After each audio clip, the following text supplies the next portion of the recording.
다 함께 사도신경으로 신앙을 고백하시겠습니다.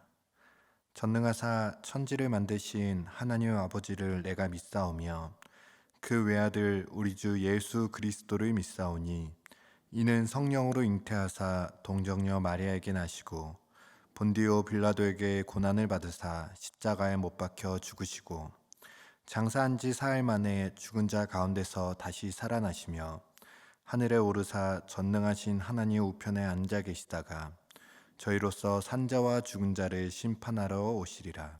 성령을 믿사오며 거룩한 공회와 성도가 서로 교통하는 것과 죄를 사하여 주시는 것과 몸이 다시 사는 것과 영원히 사는 것을 믿사옵나이다. 아멘.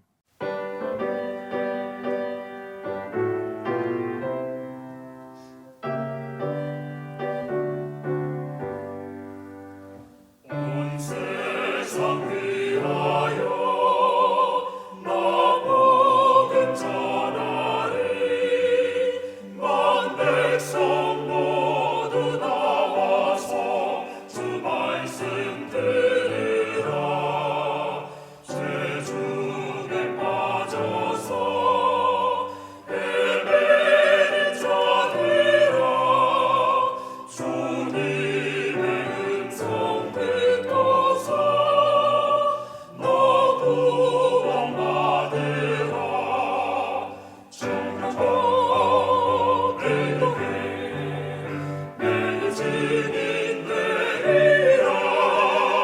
세상 모든 사람 다 듣고 그 사람 알도록 온 세상 위하여 이 복음 전하리. 저죄인 회개하고서 주 예수 믿으라. 이 세상 구하려 주 돌아가신 것 나 증거하지 않으면 그 사람 모르리.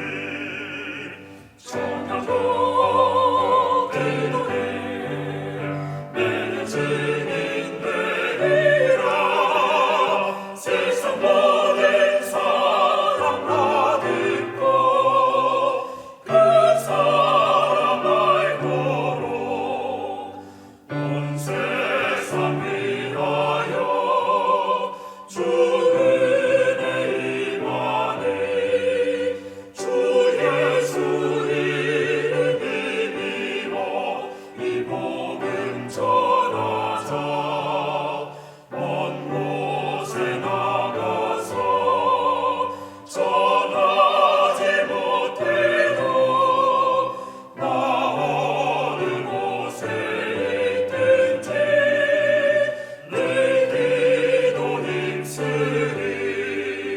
정령과 기도해 내 증인 되리라. 세상 모든 사람 다 듣고 그 사람 알도록. 오늘 함께 읽으실 성경 말씀은 사무엘상 4장 1절에서 11절까지 말씀입니다. 사무엘의 말이 온 이스라엘에 전파되니라.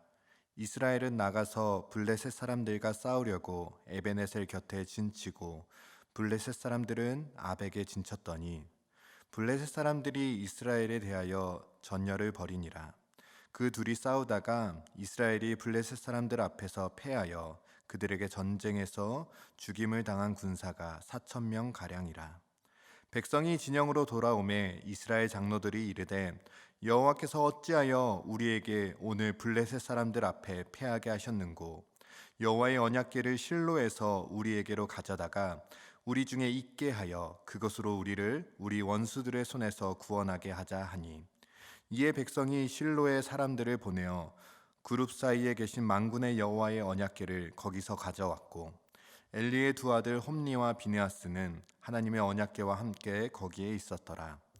여호와의 언약궤가 진영에 들어올 때에 온 이스라엘이 큰 소리로 외치며 땅이 울린지라.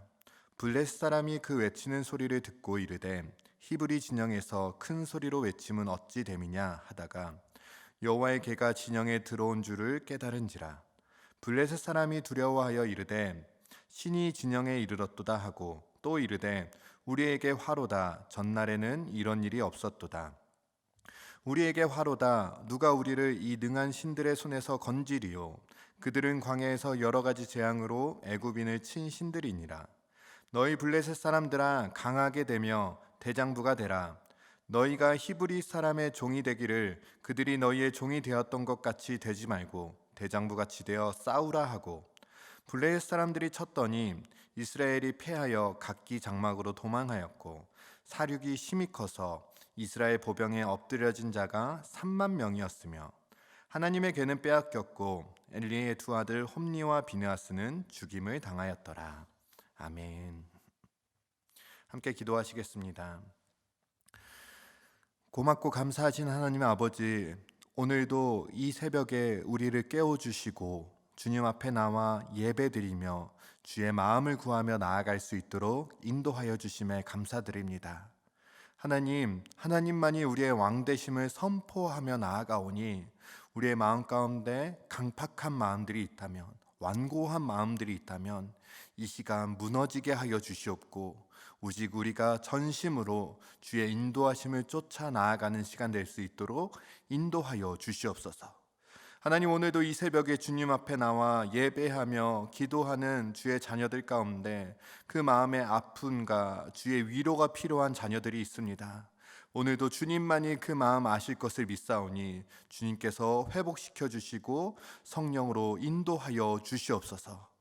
이 시간 오직 주님만 홀로 영광 받으시기를 소망하며 살아계신 예수 그리스도의 이름으로 기도드립니다. 아멘. 오늘도 새벽을 깨우며 주님 앞에 나와 예배드리는 성도님들 가운데 오직 주님만이 우리의 참 하나님이심을 고백하는 놀라운 은혜가 가득하시기를 주님의 이름으로 축복합니다. 삶을 살아가다 보면 수많은 유혹이 우리에게 다가옵니다.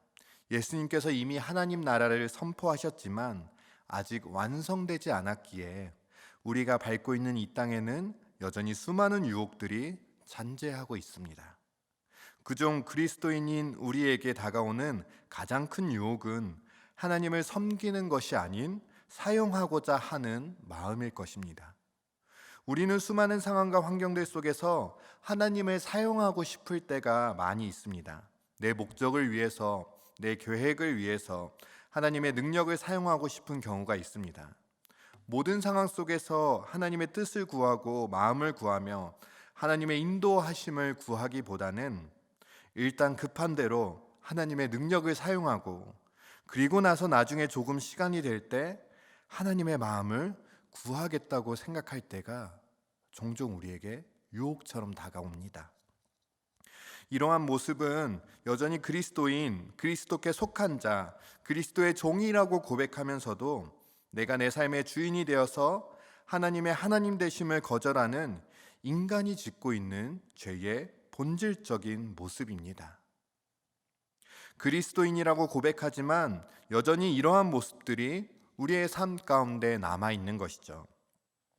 모든 순간과 모든 상황 속에서 하늘의 뜻이 이 땅 가운데 이루어지기를, 주님의 계획이 내 삶을 통해 완성되기를 소망하는 온전한 그리스도인을 꿈꾸는 우리가 되기를 진심으로 소망합니다. 오늘 본문에 등장하고 있는 이스라엘 백성들의 모습은 이러한 불신앙적인 모습을 더욱더 분명하게 보여주고 있습니다. 말씀을 주의 깊게 읽다 보면 이스라엘 사람들이 얼마나 하나님을 가벼이 여기고 있는지, 얼마나 하나님을 업신여기고 있는지 이들의 어투와 행동을 보면 여실히 드러나고 있습니다. 이스라엘과 블레셋과의 전쟁이 발생하게 됩니다. 그리고 첫 번째 전투에서 이스라엘 백성들은 블레셋 사람들에게 패배하게 됩니다. 오늘 본문 2절을 보니까 약 4,000명 정도의 이스라엘 군사들이 죽임을 당하였다고 나옵니다. 이것도 적지 않은 숫자이죠. 그러나 이때에도 이스라엘 사람들은 정신을 차리지 못합니다. 첫 번째 전투에서 패배한 이스라엘 백성들과 장로들은 모여서 회의를 하게 됩니다. 그들은 패배의 원인과 해결 방법에 대해서 이렇게 이야기합니다. 함께 3절 말씀 읽어보겠습니다.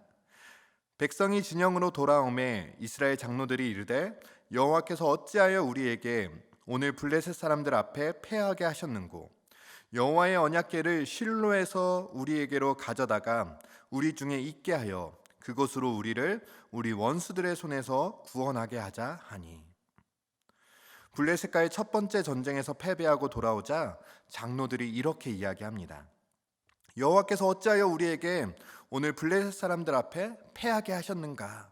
즉 블레셋이 잘 싸워서 이긴 게 아니라 하나님께서 이스라엘 백성들이 지는 것을, 패배하는 것을 허락하셨기 때문에 패배하게 되었다는 의미입니다. 이것은 모든 전쟁이 주님의 손에 있습니다 라고 고백하는 그 믿음의 고백과는 조금 차이가 있습니다.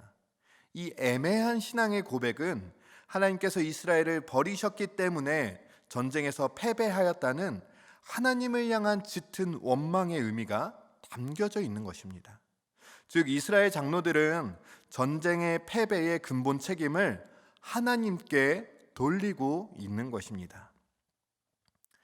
여러분, 우리의 신앙은 문제 앞에서 드러납니다. 하나님을 주인 삼아 나아가는 신앙인지 하나님을 이용하려고 하는 신앙인지 우리는 문제 앞에서 내 뜻대로 진행되지 않을 때 분명하게 알게 됩니다. 우리의 삶이 내 뜻대로 흘러가지 않을 때에 문제가 예기치 않은 어려움 속에서 하나님을 원망하는 것이 아닌 하나님 앞에서 나 자신을 먼저 돌아보고 점검하는 믿음의 자녀들이 되시기를 주님의 이름으로 축복합니다. 패배의 원인을 하나님께로 돌린 이스라엘 장로들은 전쟁을 역전시킬 계책으로 실로에 있던 언약궤를 가져오게 합니다. 그런데 3절을 보니까 우리라는 말이 참 많이 등장합니다. 우리에게, 우리 중에 우리를. 그러니까 3절에만 우리라는 단어가 5번 등장합니다. 성경은 명확하게 이야기하고 있는 것이죠. 하나님의 궤를 인위적으로 가져와서 전쟁에 이용하려는 장로들의 자기 중심적인 사고와 그 무모함에 대해서 성경은 지적하고 있는 것입니다. 즉 그들은 전쟁의 패배 원인이 자신들의 불신앙에 있다는 사실을 간과하고 회개는 하지 않은 채 단순히 언약궤를 들고 나가는 것만으로 전쟁에서 승리할 수 있다는 그릇된 생각을 하고 있는 것입니다.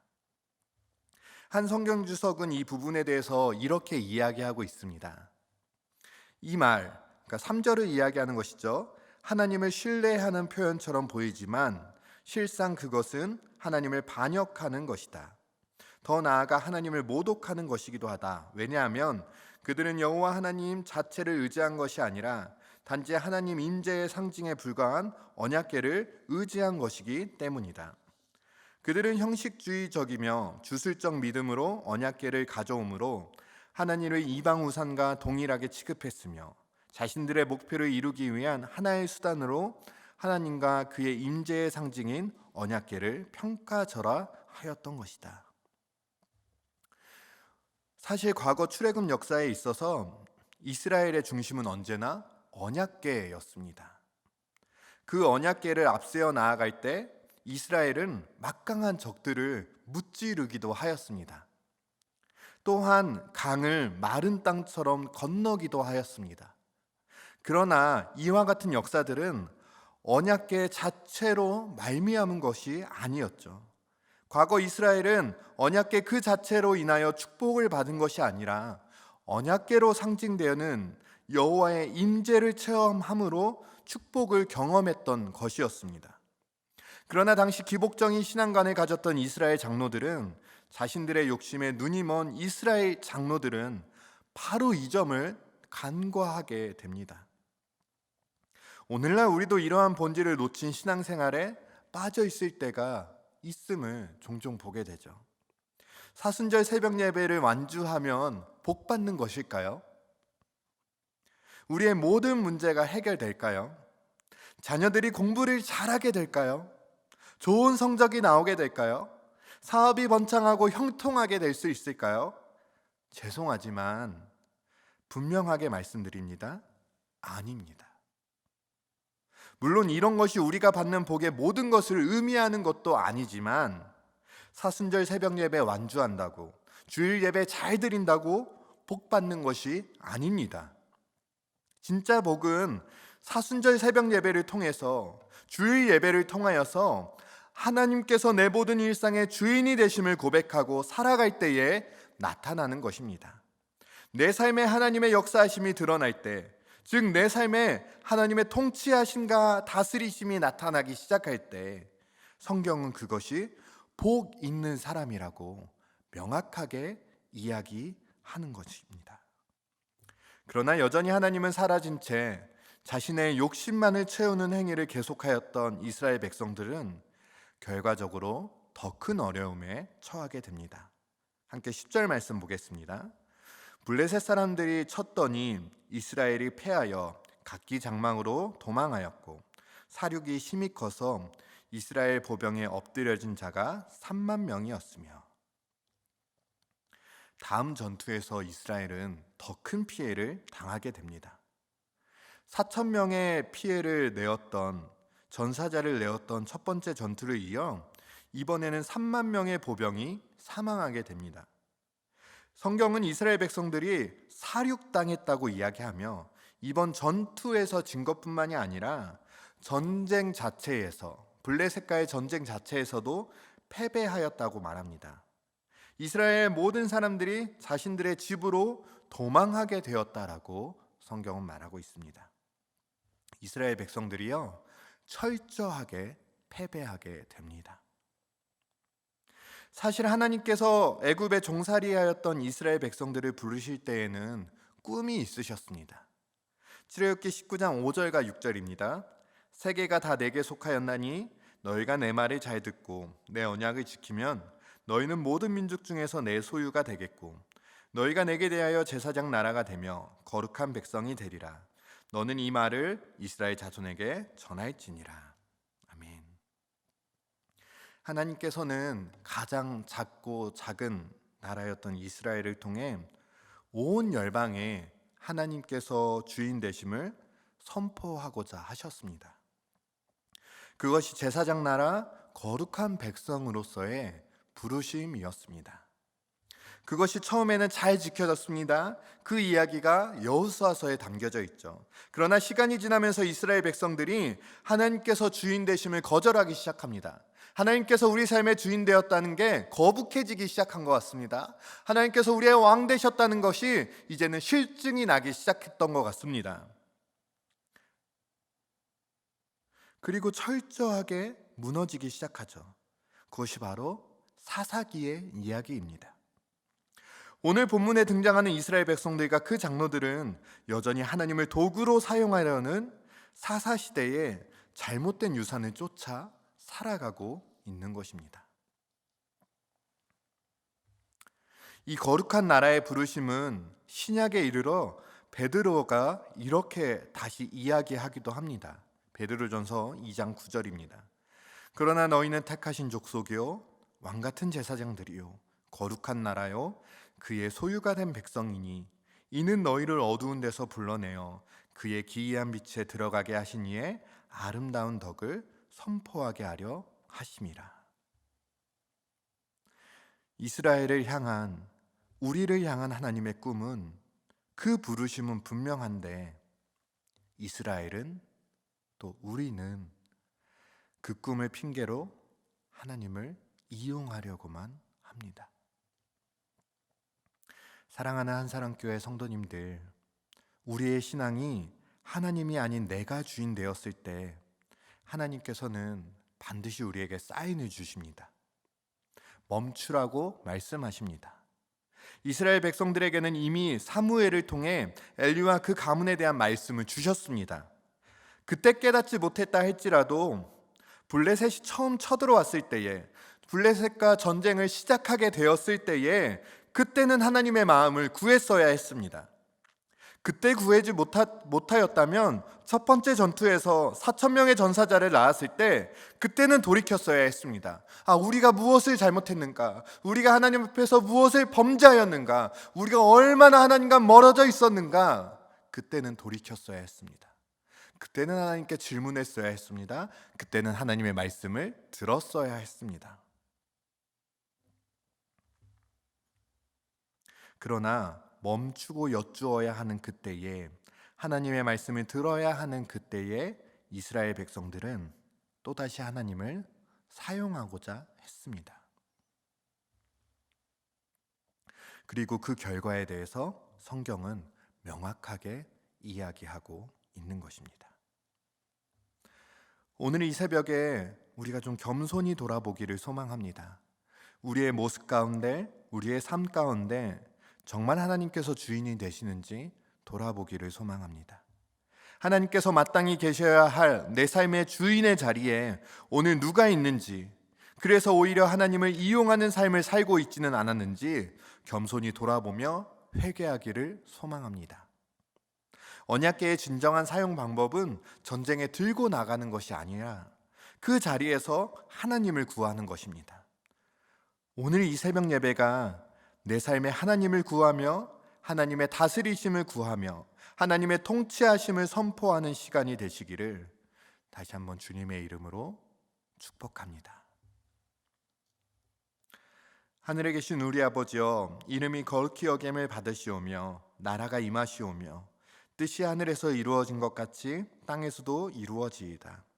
오늘 우리에게 일용할 양식을 주시옵고 우리가 우리에게 죄 지은 자를 사하여 준 것 같이 우리 죄를 사하여 주시옵고 우리를 시험에 들게 하지 마시옵고 다만 악에서 구하시옵소서.